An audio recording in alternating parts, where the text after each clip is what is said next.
ආයුබෝවන් අද අපි බලමු RMIT platform accounting module භාවිතා කර quotation එකක් සාදා ගන්න ආකාරය.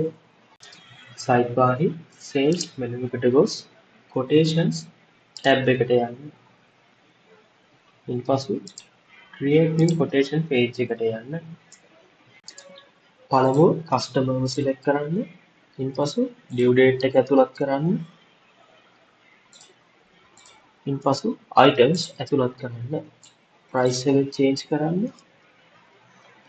quantity එක ඇතුළත් කරන්න. discount එකක් දෙන්නේ නම් discount එකද ඇතුළත් කරන්න. දැන් submit button එක click කර quotation එක මේ ආකාරයෙන් create කරගන්න. දැන් මේ quotation එකෙහි PDF එකක්ද system එක හරහාම ලබා ගන්න පුළුවන්. ඒ වගේම system එක හරහා මේ quotation එකෙහි email එකක් customer ට send කිරීමටද පුළුවන්.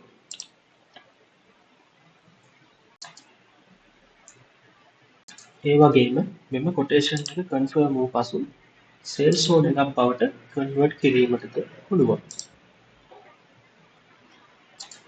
ඒ වගේම මෙම quotation එක invoice එකක් බවට convert කර ගැනීමටද පුළුවන්.